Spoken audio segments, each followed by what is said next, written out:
नमस्कार. तू ही रे माझा मित्र या मालिकेच्या आजच्या भागामध्ये आपण प्रेक्षकांनो पाहत आहोत. खूपच जबरदस्त असा भाग, खूप छान असा एपिसोड इथे झालेला आहे. आजींना खूपच जास्त पूजेची काळजी लागलेली असते. पूजा निर्विघ्नपणे पार पडली असेल ना, ज्या पद्धतीने गुरुजींनी सांगितली होती तशीच तर पूजा पार पडली असेल ना, म्हणून ती आजी त्या लोकांची वाटच पाहत असतात. आता वल्लरीला तर सर्व गोष्टी माहितीच असतात, त्यात काही वादच नसतो. तेव्हा आजी फोन करत असतात. वल्लरी तिथे येते आणि म्हणत असते, अहो पूजेसाठी तुम्ही कोणाला फोन करताय का?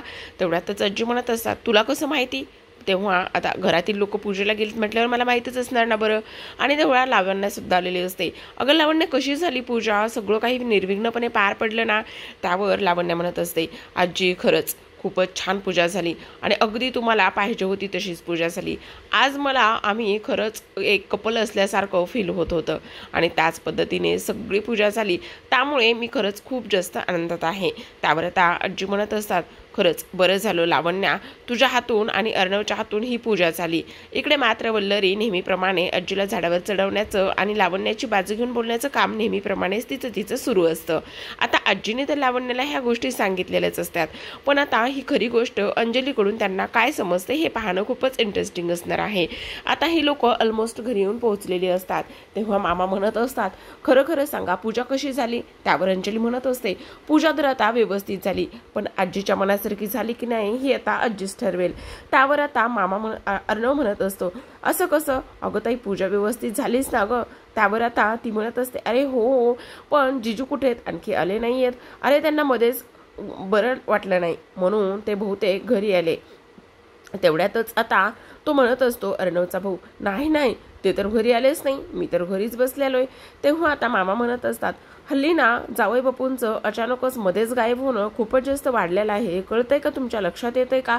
आता मात्र अंजलीला थोडंसं टेन्शन आलेलं असतं, पण नेहमीप्रमाणेच अर्णव अंजलीसमोर जास्त काही गोष्टी उकरून काढत नसतो. आता मात्र सगळा कानोसा घेतच इथे राकेश येण्याचं काम करत असतो. खरं तर तो ईश्वरीसाठी राकेश आणि इकडे मात्र राजेश असतो. आता तो आल्याच्या नंतर म्हणत असतो, अरे तुम्ही आलात पण? पूजा आटोपली पण? तेव्हा आता अंजली म्हणत असते, अरे तुम्ही आलात, तुम्हाला बरं वाटत नव्हतं ना? आम्हाला वाटलं तुम्ही घरी आला असेल. आणि बसा बरं, मी तुमच्यासाठी लिंबू पाणी काहीतरी घेऊन येते. तेव्हा मात्र राजेश बसत असतो आणि म्हणत असतो, हो मला अचानकच फोन आला आणि मला थोडंसं अस्वस्थ वाटायला लागलं, म्हणूनच मग मी तिथून पूजेपासून थोडासा लांब झालो. आणि तेव्हा मात्र अर्णव बोलत असतो, पण सांगायला हवं होतं ना? त्यावर ते म्हणत असतात, नाही नाही, पूजेची कामं सगळी काही सुरू होती, त्यामुळे तुम्हाला त्रास देणं असं योग्य वाटलं नाही. त्यावर अर्णव म्हणत असतो, आपल्या माणसांचा कसला आलाय बरं त्रास? आता मात्र मामा बोलत असतात आणि राजेश तिथून आराम करण्यासाठी निघून जातो. मामा म्हणतात, हल्ली जावई बापूंचं असं मध्येच अचानक बऱ्याचदा गायब होणं जरा जास्तच वाढलं आहे की नाही? काय आहे त्याकडे लक्ष ठेवावंच लागेल, कारण आपण आतापर्यंत तरी अंजलीला काहीच गोष्टी सांगत नाही आहोत. आता मात्र इकडे जेव्हा फोन आलेला असतो ईश्वरीला, तेव्हा ईश्वरी धावतच घराकडे आलेली असते. आई काय झाले? तुम्ही मला असं अचानकच का बरं बोलवून घेतलेलं आहे? सर्व काही ठीक आहे ना? कोणाला काय झालंय सांगा ना पटकन. आई तू बरी आहेस ना? ताई तू बरी आहेस ना? आत्या तू बरी आहेस ना? तुम्ही मला काहीच का गोष्टी सांगत नाही आहात. तेव्हा तिची आई म्हणत असते, अगं ईशू, तुला म्हटलं होतं ना तू येऊ नकोस म्हणून, उगाचच का आलीस दगदग करत? असं कसं नको येऊ म्हणालीस तू? आणि त्यासोबतच तू असं बोलली की काहीतरी अर्जंट आहे म्हणून. मग सांग ना काय झालेलं आहे? सर्व गोष्टी व्यवस्थित आहेत ना? आता मात्र इकडे जी काही तिची बहीण आहे ती म्हणत असते, नाही नाही, आता मला ना हिच्यापासून अजिबातच कुठलीच गोष्ट लपून ठेवू वाटत नाही. तेव्हा मात्र नमू म्हणत असते आणि तेव्हा ईश्वरी म्हणत असते, का काय झाले? कसली गोष्ट तुम्ही माझ्यापासून लपून ठेवणार नाही आहात?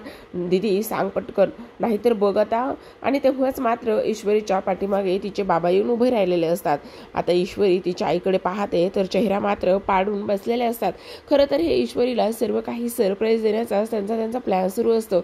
जेव्हा ईश्वरी तिच्या बाबांना पाहते तेव्हा मात्र तिचा आनंद अगदीच गगनात मावत नसतो. ती खूपच जास्त खुश झालेली असते. आत्या सुद्धा कधी नव्हते एवढ्या ईश्वरीसाठी आनंदामध्ये असतात, पण आता त्या आनंदात का असतात हे आपल्याला पुढे कळणारच आहे.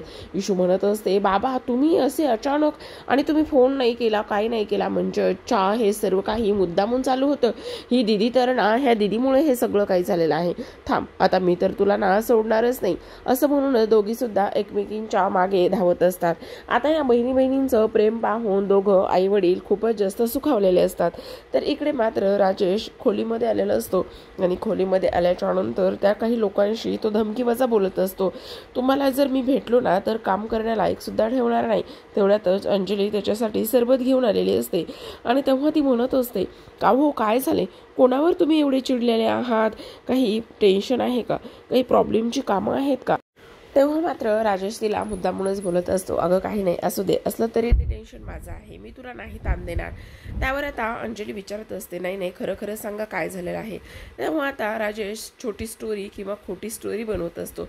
तो म्हणत असतो, अगं अंजली आता काय सांगू तुला, त्या अनाथ आश्रमामधल्या एनजीओमध्ये जे काही मी धान्य देतो ना तर ते मी उधार घेतलं होतं आणि त्यासोबतच आता उधार घेतलेल्या धान्यांची ती लोक पैसे मागत आहेत आणि खरं तर माझं थोडंसं अकाउंट लो आहे, त्यामुळे मला आता ते पैसे वेळेवर पे करता येत नाही. तेव्हा अंजली म्हणत असते, एवढंच ना, मग तुम्ही मला बोलायचं ना, मी बोललेच ती चिंटूशी, बघा चिंटूशी बोललं की लगेचच तो मदत करायला नाही थोडी म्हणणार आहे. तेव्हा राजेश म्हणत असतो, नाही नाही असं त्याला त्रास देणं बरोबर नाही आहे, तो माझ्यापेक्षा लहान आहे. तेव्हा आता अंजली म्हणत असते, असू देत, लहान असला तरी काय झालं, तो नाही थोडी ना म्हणणार आहे. आणि तेव्हा अंजली म्हणत असते, तुम्ही आराम करा, मी जाऊन येते त्याच्याकडनं, असं म्हणून ती जाते. तर आता इकडे राजेश म्हणत असतो, खरंच माझी गुणाची बायको आहे, मला बरोबर समजतं काय करायचं आणि काय नाही, आणि ती सुद्धा अगदीच तोतयासारखीच वागत आहे. आता मात्र इकडे सर्वजणच मस्त आईस्क्रीमच्या पार्टीचा आनंद घेत असतात, कारण ईश्वरीच्या बाबाने येताना सर्वांसाठी आईस्क्रीम आणलेली असते. तेव्हा ईश्वरी म्हणत असते, पण बाबा तुम्ही आज कसे काय बरं असे अचानक आलात. तेव्हा ईश्वरीचे लाड पाहून नम्रता मुद्दामूनच बोलत असते, तुम्ही ना जास्तीत जास्त लाड ना तिचेच करत आहात. तेव्हा आत्या म्हणत असतात, हो हे अगदीच बरोबर आहे दादा, तू ना त्या ईशूचे जास्त लाड करत आहेस. आणि खरंच का काय, आणि सगळ्यांचे चेहरे ज्या पद्धतीने गंभीर होतात तेव्हा लगेचच काही क्षणाचा विलंब न लागता पुन्हा हसरे होतात. आणि तेव्हा तिचे बाबा म्हणत असतात, अगं हस ग, मी तुझी गंमत करत होतो, तुला तेवढंही कळलं नाही का. तेव्हा मात्र ईश्वरी म्हणत असते, आज की तुम्ही माझी गंमत करायचं ठरवलेलंच आहे का बरं खायचं काय. आता मात्र लगेचच तिचे बाबा बोलत असतात, ऐक ना, तू त्या राजेशला सुद्धा आईस्क्रीम खायला बोलव ना. तेव्हा मात्र लगेचच ईशू बोलत असते, ते नाही आहेत घरी. तेव्हा तिचे बाबा म्हणत असतात, हो का, म्हणजे प्रश्न केला आणि उत्तर हजर. तर आता इकडे दुसऱ्या बाजूला आजी निवांत बसलेल्या असतात आणि त्याचबरोबर अंजली त्यांच्याकडे जाते आणि गेल्याच्या नंतर म्हणत असते, हे बघ पूजा तर निर्विघ्नपणे पार पडलेली आहे, त्यातली काही मोजकी फोटो मी तुला दाखवते. आजी त्या फोटो पाहतात आणि म्हणत असतात, या फोटोमध्ये तर लावण्या कुठेच नाहीये, असं कसं, तिने तर मला येऊन सांगितलं तिच्या हातूनच पूजा पार पडलेली आहे म्हणून. तेव्हा अंजली म्हणत असते, अगं जे खडतर व्रत होतं, जे काही धान्य दळण्याचं असो, भाकरी बनवण्याचं असो, तिथे तर लावण्या कुठेच नव्हते. आता आरतीच्या वेळी ती होती पण ईश्वरी सुद्धा होती, मग ही पूजा कोणाच्या हस्ते झाली हे तूच ठरव.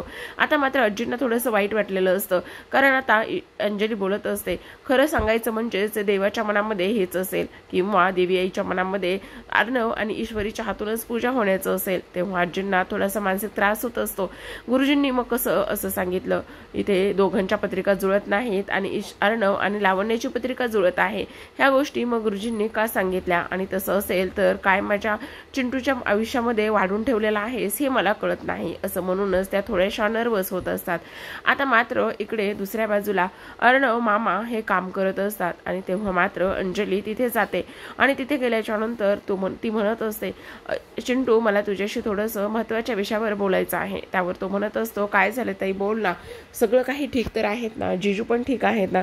तेव्हा ती म्हणत असते, अरे तुला सांगू का, जे काही अनाथ आश्रमामधलं एनजीओ आहे तिथे थोडासा प्रॉब्लेम झाला आहे आणि धान्य यांनी उधार घेऊन तिथे दिलं होतं आणि त्याचे पैसे द्यायचे बाकी आहेत. मग मी त्यांना म्हटलं, अहो कशाला तुम्ही त्रास करून घेताय, मी चिंटूशी बोलते. तेव्हा लगेचच अर्णव बोलत होतो, अरे एवढंच तर ना, हे बघ किती अमाऊंट आहे, मी त्यांना ट्रान्सफर करतो. तेव्हा अंजली म्हणत असते, हो मला मी त्यांना तेच सांगत होते, बघ झालं पण काम, असं म्हणून ती तिथून निघून जाते. आता मात्र मामाला आणि भाच्याला थोडासा संशय आलेला असतो. मामा म्हणत असतात, पण ह्या राकेश म्हणजेच की जे काही जावई बापू आहेत त्यांच्यावर थोडंसं लक्ष ठेवायलाच पाहिजे, नेमकं चाललेलं काय आहे ते. अर्णव सुद्धा त्याच विचारामध्ये हरवलेला असतो.